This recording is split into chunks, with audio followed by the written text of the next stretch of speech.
Bom dia, povo. Estamos começando hoje, então, os nossos estudos aí diante desses encontros de Jesus com algumas mulheres nos evangelhos sinóticos. Por que eu estou fazendo esses estudos? Porque houve um pedido, né, de uma pessoa que assistiu aos vídeos aí que esses estudos fossem feitos aí, e eu estou fazendo. Portanto, se você tiver algum pedido aí de algum estudo que você queira, né, que você tenha dúvida para a gente poder estar abordando aqui, basta você comentar aí, tá bom?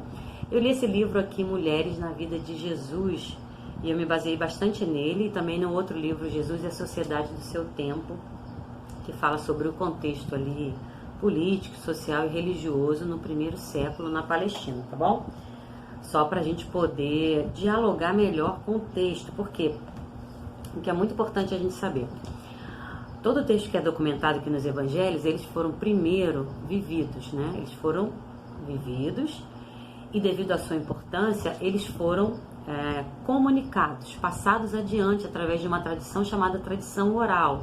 Essa tradição oral que perpetuou esses textos ao longo das décadas, até que eles fossem documentados. Devido à sua importância para aquele contexto religioso cristão, na tradição cristã, devido à sua importância e como eles circulavam ali já nas sinagogas, né, nessa tradição oral, é que eles foram documentados. Por isso, cada texto dos evangelhos tem uma importância enorme, visto que eles foram escritos aí 40, 50, 70, 90 anos depois de Cristo. Se eles foram documentados, minha gente, é porque eles têm um valor enorme. Então, a gente vai tratar de um texto que fala, meu título aqui está no Marcos 5, 21, a filha de Jairo, a cura de uma mulher. Essas histórias, elas se cruzam nos 3 evangelhos sinóticos, então não está em um evangelho só, mas está em 3 evangelhos. E é muito legal porque começa com Jairo indo até Jesus. No meio dessa história, ela é cortada pela história da mulher com fluxo de sangue, e depois essa história da filha de Jairo é retomada. Por que acontece isso nos 3 evangelhos sinóticos? Vamos tentar juntos entender. Primeiro, é importante a gente saber que esse texto deixa claro o contraste que existe entre os personagens principais. Os personagens principais são Jairo e a mulher do fluxo de sangue. O texto começa dizendo que Jesus estava cercado por uma multidão, mas que existia aí o chefe da sinagoga chamado Jairo. Ele veio até Jesus e ele se prostrou.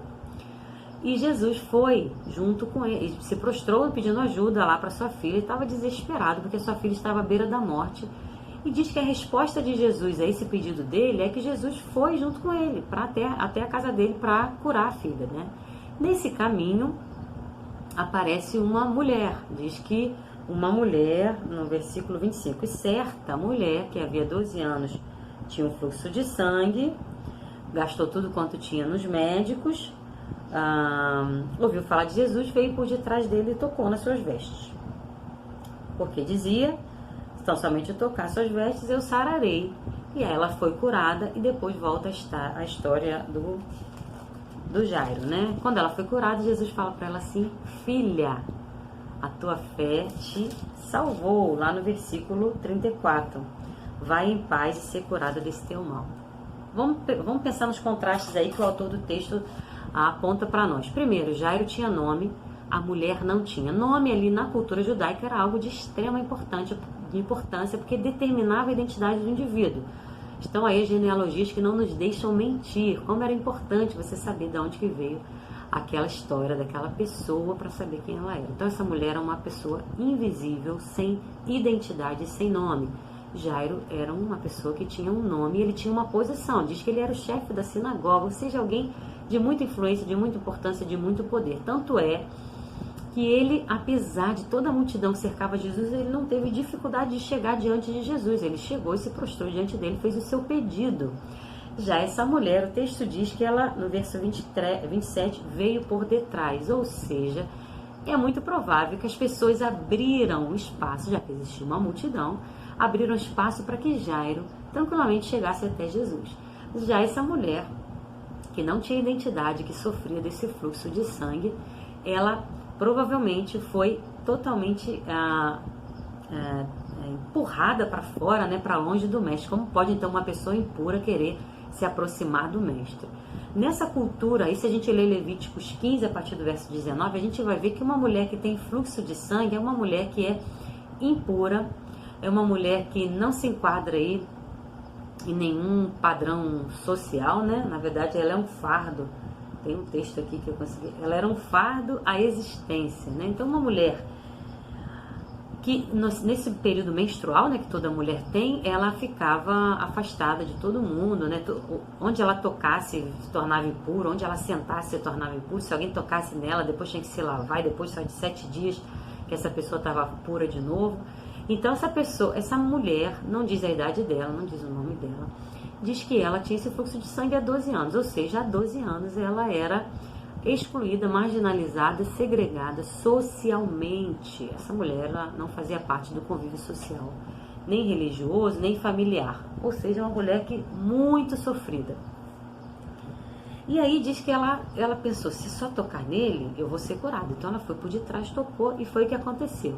Só que Jesus, ele percebeu que ela foi curada, né? Que ele disse que de mim saiu virtude, mas ele não parou aí nessa cura. Ele perguntou quem é que me tocou. Ele queria ver quem era aquela mulher, ele queria dialogar com aquela mulher, que naquele tempo as mulheres não dialogavam com os homens, sobretudo uma mulher impura. Ele queria dialogar com ela, não somente dialogar com ela, mas ele queria amá-la e acolhê-la. E isso fica muito claro quando ele fala para ela, filha, a tua fé te curou.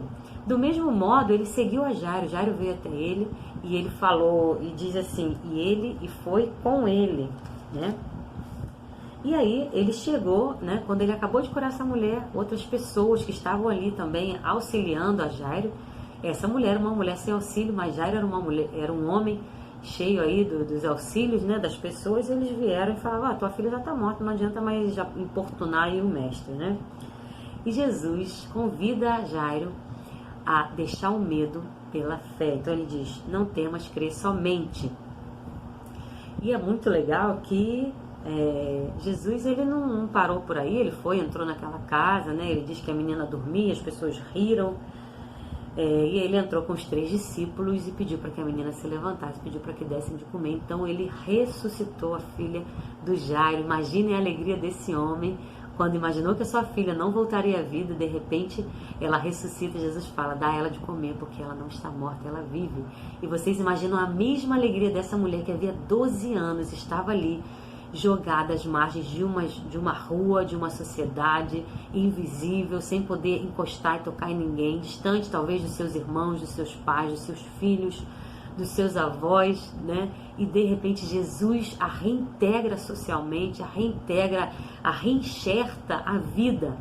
Muito legal é que, assim, na verdade a centralidade dessa narrativa não está nas diferenças desses personagens, apesar delas serem diferenças gritantes, mas está na maneira como Jesus os trata, dedicando tempo, atenção e cuidado. Jesus não tem diferença alguma no tratamento entre eles. É importante a gente ver por que então esses textos se cruzam. É para a gente poder ficar atento a isso que eu acabei de dizer. Porque embora ele estivesse indo em direção à casa desse homem importante, né, o chefe da sinagoga, ele não hesitou em parar para poder acolher e amar a mulher que estava ali invisível, jogada à margem. Ele parou, ele olhou, ele dialogou com ela, ele a curou, ele transformou a sua vida, apesar de estar indo em direção à casa de alguém importante. Então isso é uma boa dica do que é ser um cristão e uma cristã de fato. São aquelas pessoas que não tratam os outros pelo seu exterior, pela sua importância social, mas tratam através do amor que o próprio Cristo nos alcançou, sendo nós ainda pecadores miseráveis, né?